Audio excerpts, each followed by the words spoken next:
GS गुरु JP sir official YouTube channel पर आप सभी विद्यार्थियों का मैं हार्दिक स्वागत अभिनंदन वंदन करता हूं। और आज एक बार पुनः हम लोग इस क्लास में उपस्थित हैं, जिसमें आज हम लोग स्टडी करेंगे सिंधु घाटी सभ्यता के महानगर। वैसे मैं पिछले क्लास में आप सबको बताया कि सिंधु घाटी सभ्यता में अब तक करीब 1500 से अधिक नगरों की खोज किया जा चुका है, जिसमें 7 ऐसे हैं जिनको महानगर का दर्जा दिया गया और 3 ऐसे हैं जिनको सिंधु घाटी सभ्यता की राजधानी घोषित की गई। आइए देखते हैं उनके संदर्भ में।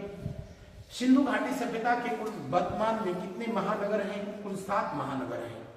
और इन 7 महानगरों में कितने भारत में हैं, कितने पाकिस्तान में हैं या कितने जो है अफगानिस्तान में हैं? तो आपको बता दें कि सिंधु घाटी सभ्यता के जो 7 महानगर खोजे गए उनमें से कोई भी अफगानिस्तान में नहीं है, 3 पाकिस्तान में और 4 भारत में। जो पाकिस्तान में है उनको पहले जो है हम लोग देखते हैं। पाकिस्तान में सबसे पहले जिसकी खोज की गई उसका नाम है हड़प्पा। कहा जाता है कि पाकिस्तान वाला जो पंजाब है, पंजाब में रावी नदी के तट पर जिस हड़प्पा की खोज की गई, सबसे पहले सिंधु घाटी सभ्यता के संदर्भ में यही पहला जो है एविडेंस मिला, प्रमाण मिला।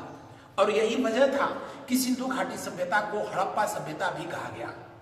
तो सवाल यह उठता है कि इसका नाम हाड़ जो यहां पर पाया गया था, पंजाबी भाषा में हड्डी को हाड़ कहते हैं, हमारे यहां भोजपुरी में भी इस्तेमाल किया जाता है यह सब, इसीलिए इसको हड़प्पा सभ्यता कहा गया था। उसके बाद दूसरा जो महानगर खोजा गया जिसका नाम है मोहनजोदड़ो। कौन सा? मोहनजोदड़ो। मोहनजोदड़ो। तीसरा जो खोजा गया वो कौन सा है? चनहूदड़ो। ये प्यारे प्यारे ऐसे ही नाम मिलेंगे, चनहूदड़ो। ये तीनों महानगर जो है कहां पर है? पाकिस्तान में। चनहूदड़ो और मोहनजोदड़ो सिंधु नदी के तट पर, जबकि हड़प्पा रावी नदी के तट पर स्थित है। भारत में जो महानगर हैं उनको आइए हम लोग देखते हैं। भारत में जो महानगर हैं उनमें सर्वप्रथम जो सबसे बड़ा है वो है धौलावीरा। कौन सा? धौलावीरा, जो कि गुजरात में स्थित है।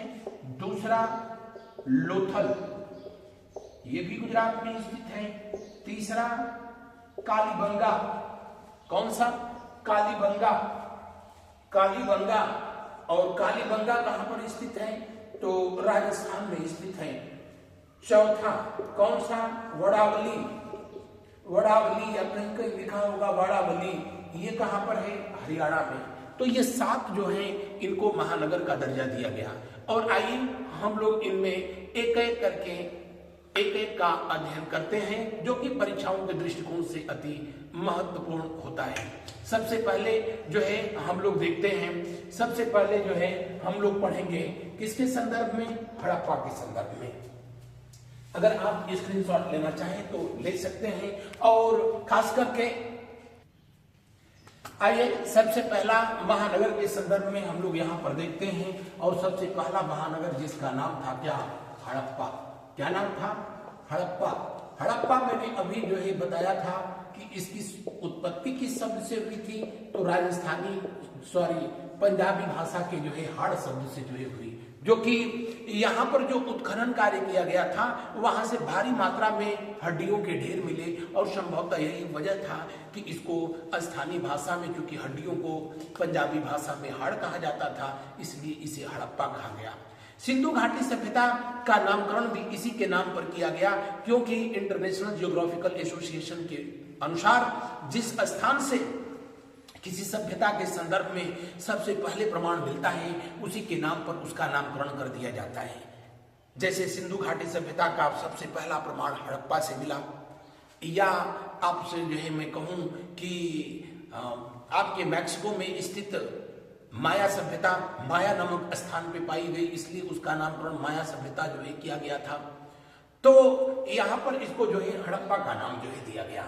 हड़प्पा सबसे पहला, अगर जो है ये कहा जाए कि ये कहां पर स्थित है, तो इसकी लोकेशन के बारे में, जो एक स्थिति के बारे में अगर देखा जाए तो ये पाकिस्तान का पंजाब प्रांत पाकिस्तान का पंजाब प्रांत, पाकिस्तान का पंजाब प्रांत, मोंटगोमरी जिला, कौन सा? मोंटगोमरी जिला, मोंटगोमरी जिला, मोंटगोमरी जिला। कौन सी नदी? रावी नदी। कौन सी? रावी नदी। यही रावी नदी जिसको कि ऋग्वेद में परुष्णवी के नाम से जो है संबोधित किया गया। रावी नदी का बायां तट, दायां बायां तट आप याद रखें ना याद रखें, लेकिन जो है इस बात को तो जरूर याद रखें कि हड़प्पा पाकिस्तान में किस नदी के तट पर स्थित है? रावी नदी के तट पर स्थित है। अब अगर जो है पूछा जाए कि इसकी खोज जो है कब किया गया था, तो इसकी खोज की गई थी कब? वर्ष 1921 में, वर्ष 1921 में इसकी खोज किया गया था। उस समय महात्मा गांधी का असहयोग आंदोलन चल रहा था देश के अंदर। कौन सा आंदोलन? असहयोग आंदोलन चल रहा था। और उस समय भारत का वायसराय आपको पता है कौन था? उस समय जो है भारत का वायसराय चेम्सफोर्ड था। कौन था? चेम्सफोर्ड। हालांकि उसी दरमियान जो है चेम्सफोर्ड के बाद जो है लॉर्ड रीडिंग आ गया था, लॉर्ड रीडिंग आया था। तो आपसे कभी बस इतना जो है पूछा गया था, सिंधु घाटी सभ्यता का जो है उत्खनन कार्य सबसे पहले जो है कब किया गया था? तो सबसे पहले इसका उत्खनन कार्य जो है किया गया था कब? 1921 में। किसके कार्यकाल में किया गया? चेम्सफोर्ड के जो है कार्यकाल में किया गया। ऑप्शन में चेम्सफोर्ड अगर जो है ना हो तो जो है लॉर्ड रीडिंग को जो है फिर आप सही करेंगे। अब देखते हैं इसका उत्खनन कार्य जो है कराया कौन? उत्खनन कार्य किसके द्वारा जो है कराया गया? तो इसके उत्खनन कार्य को कराया था श्री दयाराम साहनी ने। किसने? दयाराम साहनी। दयाराम साहनी की देखरेख में जो है इसका उत्खनन कार्य किया गया। वो अलग बात थी कि उस समय आर्कियोलॉजिकल डिपार्टमेंट जिसकी स्थापना लॉर्ड कर्जन के कार्यकाल में जो है हुई थी, उस विभाग का उस समय महानिदेशक कौन था? जॉन मार्शल था। तो अगर जो है पूछा जाए कि किस विभाग के देखरेख में जो है इसका उत्खनन कार्य कराया गया था, तो पुरातात्विक विभाग। कौन सा? पुरातात्विक विभाग के देखरेख में इंडियन आर्कियोलॉजिकल डिपार्टमेंट, पुरातात्विक विभाग, भारतीय पुरातात्विक विभाग ये होना चाहिए था। भारतीय पुरातात्विक विभाग के देखरेख में इसका उत्खनन कार्य कराया गया।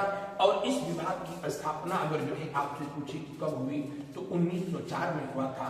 किसके शासनकाल में इस विभाग की स्थापना हुई? जी हाँ, लॉर्ड कर्जन के शासनकाल में हुई थी। किसके शासनकाल में हुई? लॉर्ड कर्जन के शासनकाल में इसका स्थापना किया गया था।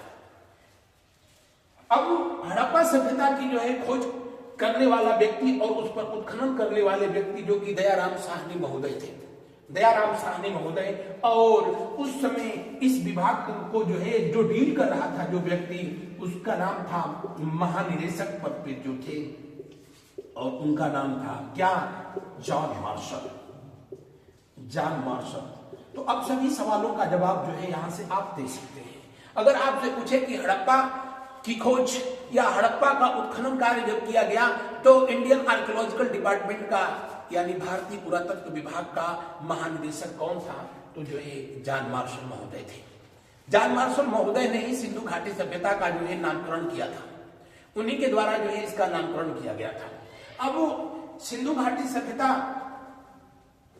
का नामकरण हड़प्पा के नाम से जो है इन्होंने किया था। आपको बता दें हड़प्पा का क्षेत्रफल, हालांकि आपसे पूछता तो नहीं है लेकिन फिर भी आप याद रखें 150 हेक्टेयर। कितना है?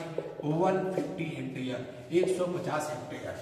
सिंधु घाटी सभ्यता का दूसरा सबसे बड़ा स्थल अगर जो है पूछा जाए महानगरों में, तो जो है दूसरा सबसे बड़ा ये कौन सा है? हड़प्पा है। यानी दूसरा सबसे बड़ा महानगर, दूसरा सबसे बड़ा महानगर, दूसरा सबसे बड़ा महानगर है कौन सा? जी हां, हड़प्पा। और मजे की बात ये कि हड़प्पा का उल्लेख ऋग्वेद में भी किया गया, ऋग्वेद में किया गया। और जो लोग पिछले वाला जो है नेट का पेपर अगर हिस्ट्री का दिए होंगे तो वहां भी इससे संबंधित प्रश्न पूछा था। क्या पूछा गया कि हड़प्पा का नाम ऋग्वेद में किस नाम से उल्लेखित किया गया है? हरि यूपिया के नाम से किया गया है। किस नाम से उल्लेखित किया गया है? हरि यूपिया। हरि यूपिया के नाम से हड़प्पा का उल्लेख किया गया है। और किस वेद में किया गया है? ऋग्वेद में किया गया है। किसमें किया गया है? ऋग्वेद में इसका नाम हड़प्पा का जो है हरियूपिया दिया है। जैसा कि आप जानते हैं हड़प्पा जी नहीं, ऋग्वेद विश्व का सबसे प्राचीनतम साहित्य है और वहां पर इसको इस नाम से जो है उल्लेखित किया गया है।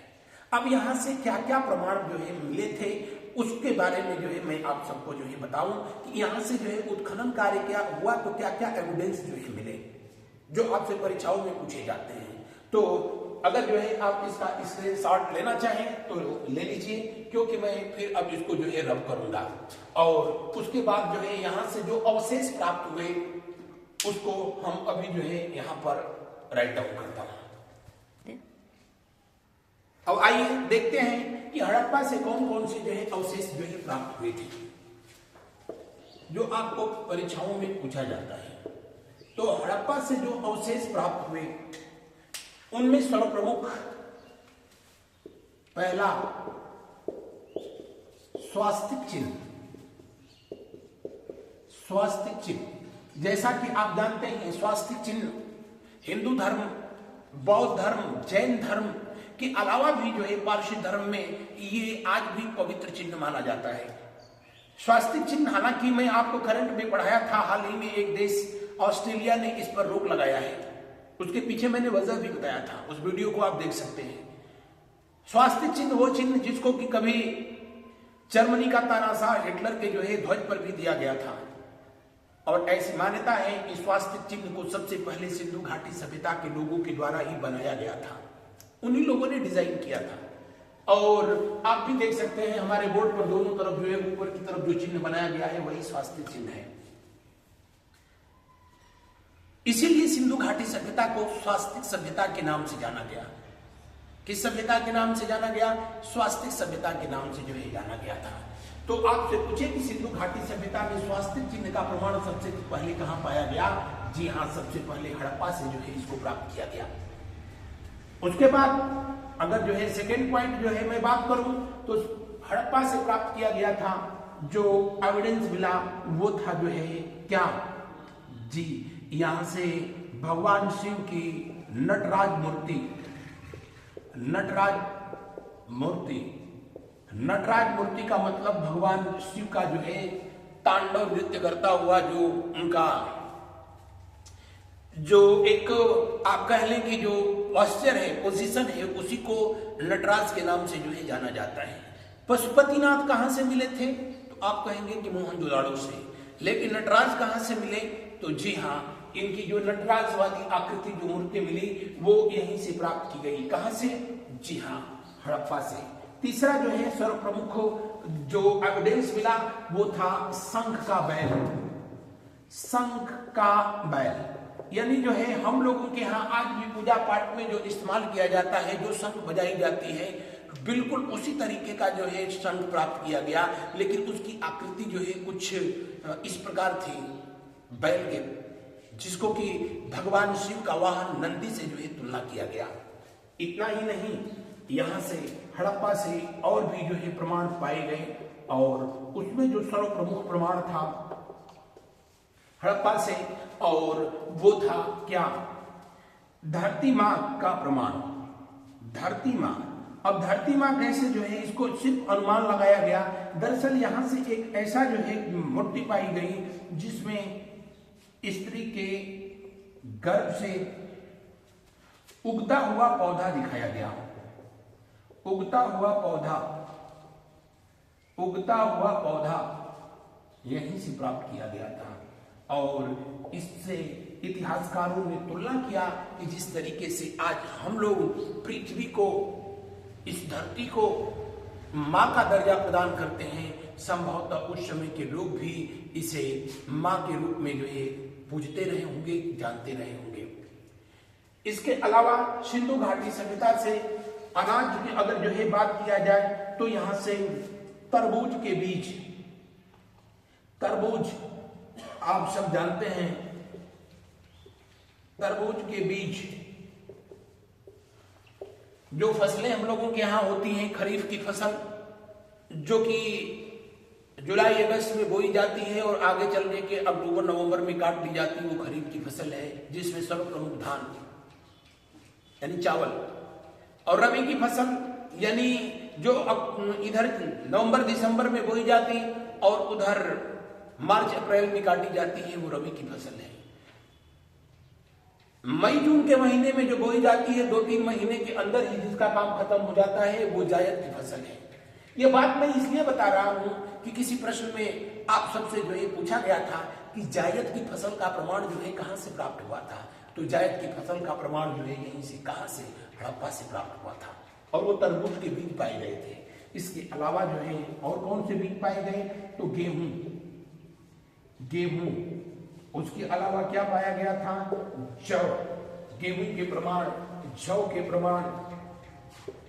इसके अलावा भी जो है यहां से अगर जो है पूछा जाए कि क्या प्राप्त किया गया था, तो तांबे की बनी हुई इक्का गाड़ी, बनी हुई इक्का गाड़ी यहीं से प्राप्त किया गया। कहां से, हड़प्पा से जो है प्राप्त किया गया था। हड़प्पा के लोगों को उन दिनों यानी इस बात से जो है ये प्रमाण मिलता है कि धातु का ज्ञान था। वैसे हड़प्पा से पहले ही धातु के बारे में जानकारी हो गई थी। ताम्रपाषाण युग संभवतः मैंने पढ़ा रखा है, वहां से उसके बारे में आप देख सकते हैं। तांबा और टीन को आपस में मिला करके कांसा बनाने का भी जो है कार्य सबसे पहले सिंधु घाटी सभ्यता के लोगों ने किया, इसलिए उसे कांस्य युगीन सभ्यता कहा गया। और जो हड़प्पा से जो महानगर के अवशेष प्राप्त किए गए, वैसे तो सिंधु घाटी सभ्यता अपने नगर नियोजन के लिए जानी जाती थी और नगर नियोजन में जहां पर कि यहाँ सड़कें एक दूसरे को बिल्कुल लंबवत जो है क्रॉस करती थी, काटती थी, यानी प्री प्लान यहां पर जो है शहर स्थापित किए गए, प्री प्लान शहर स्थापित किए गए थे, प्री प्लान शहर स्थापित किए गए। जी हाँ, तो मैंने बताया कि सिंधु घाटी सभ्यता की सड़कें एक दूसरे को जो है समकोण पर काटती थी और इसे ऑक्सफोर्ड के नाम से जो है जाना जाता था। किस नाम से जाना जाता था, ऑक्सफोर्ड के नाम से जाना जाता था। यह भी कई बार पूछा कि सिंधु घाटी सभ्यता की सड़कें एक दूसरे को लंबवत क्रॉस करती थी, उसे किस नाम से जानते थे, या सिंधु घाटी सभ्यता में ऑक्सफोर्ड से क्या तात्पर्य था, तो ऑक्सफोर्ड यानी दो सड़कों का एक दूसरे के जो है लंबवत एक दूसरे को क्रॉस करना। यानी जो यहाँ शहर बसाए गए थे वो बिल्कुल प्री प्लान बसाए गए थे। अमूमन ये देखा जाता है कि गांव में पहले लोग घर बना लेते हैं, उसके बाद जो है रोड के बारे में सोचते हैं और हर कोई चाहता है कि जितनी अपनी जमीन है उसको पूरा कवर करके बना लिया जाए और हाईवे दूसरे वाले की जमीन में निकले, और दूसरा वाला भी यही सोचता है। इसी के सांस्कृतिक कार्यक्रम होते रहते हैं। लेकिन जो प्री प्लान शहर बसाए जाते हैं वहां रोड पहले जो है स्टैब्लिश कर ली जाती है, रोड पहले बना लिया जाता, यूं कह लो इंफ्रा पहले डेवलप किया जाता है, उसके बाद तब जो है वहां पर लोगों को घर बनाने के लिए जो है प्लाट सेक्शन किए जाते हैं, आवंटित किए जाते हैं। यहां पर जो नगर नियोजन था हड़प्पा का, यहां पर जो ये वाला बेल्ट जो कि पश्चिमी बेल्ट था, यानी कि इसको कि पश्चिमी टीला कहा गया, और पश्चिमी टीला कहा गया। पश्चिमी टीला को मार्टिन महोदय ने, मार्टिन व्हीलर के द्वारा जो है एबी का नाम दिया गया, जहां पर कि आप कह सकते हो उन दिनों वीआईपी लोग जो है रहा करते थे। और पूर्वी जो टीला था यानी पूर्वी जो क्षेत्र था, उन क्षेत्रों में जो है आम नागरिक जो है रहा करते थे, यानी इधर जो है आम नागरिक रहा करते थे पूर्वी क्षेत्र में, और पश्चिमी क्षेत्र में जो है वीआईपी लोग रहते थे। इतना ही नहीं, इन क्षेत्रों में ऊपर की तरफ जो है उत्तरी क्षेत्र में हड़प्पा में मजदूरों की बस्तियां जो है पाई गई, श्रमिकों के घर पाए गए, अनाज कूटने के चबूतरे पाए गए। यहां पर उत्तर तरफ जो है अन्नागार पाया गया, अन्नागार सिंधु घाटी सभ्यता का सबसे विशालतम जो है इमारत हालांकि हड़प्पा से वो नहीं प्राप्त किया गया था, वो अन्नागार जो है मोहनजोदड़ो से प्राप्त किया गया था, मोहनजोदड़ो से जो है प्राप्त किया गया। लेकिन इनके दक्षिणी क्षेत्र में जो देखा गया वो अमूमन जो है कब्रिस्तान या कह सकते हो कि दफनाने की जो है व्यवस्था जो की गई थी, और यहाँ से करीब 37 जो है कब्रें प्राप्त की गई, इसीलिए इसको R37 का जो है नाम दिया गया था। इसका नाम दिया गया R37 का नाम दिया गया। और यहाँ पर एक देवदार वृक्ष, कौन सा देवदार वृक्ष, देवदार वृक्ष का या कह लो कि देवदार की लकड़ी का कह लो, वृक्ष न कहो, देवदार लकड़ी का जो है बनाया गया जो है एक ताबूत मिला, जिसे कि नाम दिया गया क्या, उसे नाम दिया गया समाधि H।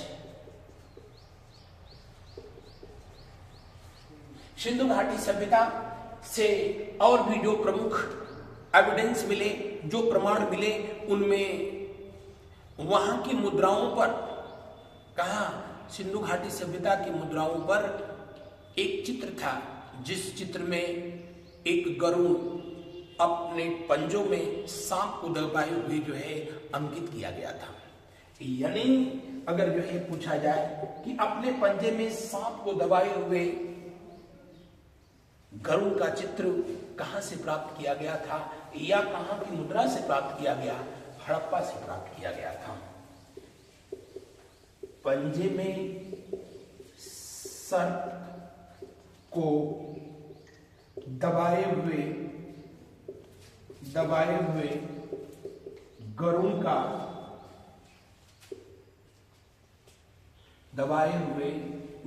का चित्र जो कहां पर अंकित किया गया था, वहां की मुहरों पर अंकित किया गया था।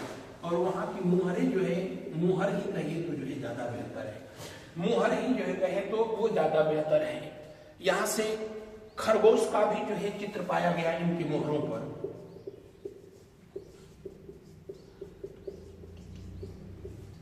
किसका चित्र पाया गया, यहां से खरगोश का जो है चित्र पाया गया,